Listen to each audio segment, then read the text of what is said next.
Hola, en la clase de hoy vamos a ver cómo determinar la función inversa de funciones algebraicas de la forma a por x a la n más b.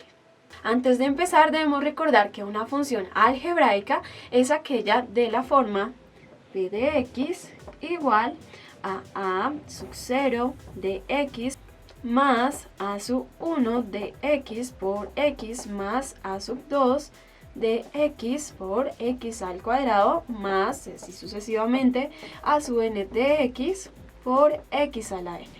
¿Listo? Donde tenemos que a sub 0, a sub 1, a sub 2 hasta a sub n pueden ser polinomios. ¿Listo? Entonces, ya teniendo claro que es una función algebraica y su estructura, vamos a iniciar con el cálculo de la función inversa de funciones de la forma f de x igual a por x a la n más b, donde debemos tener en cuenta que a debe ser distinto de 0 y que n es un número que pertenece a los números enteros. ¿Listo? ¿Listo? Antes de definir la forma de cómo calcular esta función inversa de este tipo de funciones, debemos tener en cuenta cosas muy importantes. Algebraicamente, pues es un proceso de operación algebraica en donde vamos a despejar unas variables, pero debemos ir un poco más a fondo. Debemos tener en cuenta el dominio y el rango de la función, ya que cuando definimos la inversa de una función, debemos tener en cuenta que esta es 1 a 1 en su dominio. Por lo que nosotros, antes de atacar el problema y encontrar la función inversa, debemos tener en cuenta su dominio y su rango, para poder así determinar en qué dominio o en qué rango, el cual lo podemos limitar, es la función 1 a 1 o no lo es.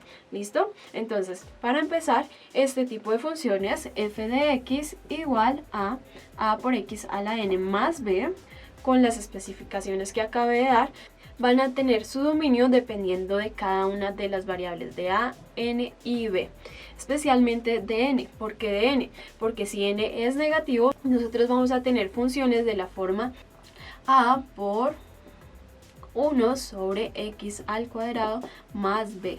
Y podemos darnos cuenta que aquí si x es igual a 0, entonces va a haber una indeterminación. Entonces, antes de calcular la inversa debemos verificar su dominio y su rango. ¿Listo? Entonces, si tenemos que n pertenece a los números enteros negativos, entonces vamos a tener que el dominio de la función f de x pues va a ser el conjunto de los x que pertenecen a los números reales, tal que x sea diferente de 0.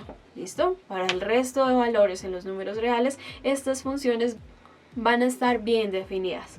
Por otro lado, si nosotros tenemos que n pertenece a los números enteros positivos, pues vamos a tener que su dominio de f de x pues van a ser el conjunto de todos los números reales, ya que va a estar definida para todos estos valores. ¿Listo? Ahora, debemos dirigirnos al rango. ¿Por qué al rango? Porque a la hora de verificar la inversa de esta función, debemos tener en cuenta que su dominio va a ser un subconjunto del rango de la función y su rango va a ser un subconjunto del dominio de la función inicial. Entonces, eso nos puede ayudar a la hora de verificar que nuestro proceso esté realmente bien realizado. ¿Listo? Entonces, en este caso vamos a tener que su dominio van a ser todos los números reales excepto igual a b. Y en este caso van a ser todos los números reales. ¿Listo? Ya habiendo aclarado esto, ahora sí podemos proceder a determinar la inversa de estas funciones. ¿Listo? Entonces si tenemos la función, de nuevo la vuelvo a escribir, f de x igual a por x a la n más b, donde recordemos que a es distinto de 0 y n pertenece a los números enteros. Enteros pues distintos de 0, porque pues tendríamos una función constante y nosotros sabemos que las funciones constantes pues no son inyectivas, ya que si tomamos dos imágenes no siempre vamos a tener dos preimágenes diferentes, con n que pertenece a z con z diferente de 0. ¿Listo? Listo, lo siguiente que debemos hacer es reemplazar y igual a f de x. ¿Listo? Entonces vamos a tener y igual a por x a la n más b. ¿Listo?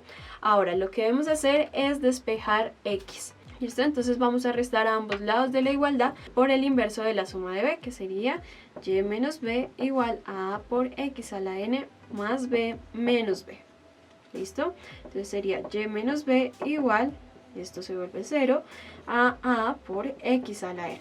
Tenemos que a es distinto de 0, entonces esto va a ser y menos b, pasamos a dividir el a y nos queda y menos b sobre a igual a x a la n. Ahora lo siguiente que debemos hacer es sacar raíz enésima a ambos lados de la igualdad. Entonces nos queda raíz enésima de y menos b sobre a. Y esto va a ser igual a x a la n. Y sacamos también la raíz enésima. Y nos queda la raíz enésima de y menos b sobre a igual a x. Y ya hemos despejado nuestro x. Es decir, que la función inversa f-1 de y está dada por la raíz enésima de y menos b sobre a. Lo siguiente que podemos hacer es hacer un cambio de variable. Es decir, vamos a cambiar y por x y nos quedaría f inverso de x igual a la raíz enésima, cambiamos las y por las x y nos queda x menos b sobre a. Y ya hemos obtenido la función inversa teniendo en cuenta la función algebraica f de x igual a por x a la n más b, en donde pues tenemos muchas funciones en las cuales podemos hacer uso de esta fórmula teniendo en cuenta que existen muchos valores a y b, de tal manera que podemos aplicar esta fórmula a infinitas funciones de esta forma. ¿Listo? Entonces, como ya hemos definido de forma general cómo determinar esta función inversa, lo siguiente que debemos hacer es determinar su dominio y su rango. En este caso debemos tener algo de cuidado, ya que si n es un múltiplo de 2, es decir, que si lo podemos escribir como 2 por m, donde m pertenece a los números enteros, tenemos que tener en cuenta que para las raíces con n igual a 2 a la m no están definidos la aplicación en los números negativos, por lo que este pedacito de aquí debe ser positivo, lo cual nos restringe nuestro dominio y a su vez el rango. ¿Listo? Entonces esto fue todo por hoy. En la próxima clase veremos el siguiente caso, que ya es la determinación de funciones inversas teniendo en cuenta una función cuadrática.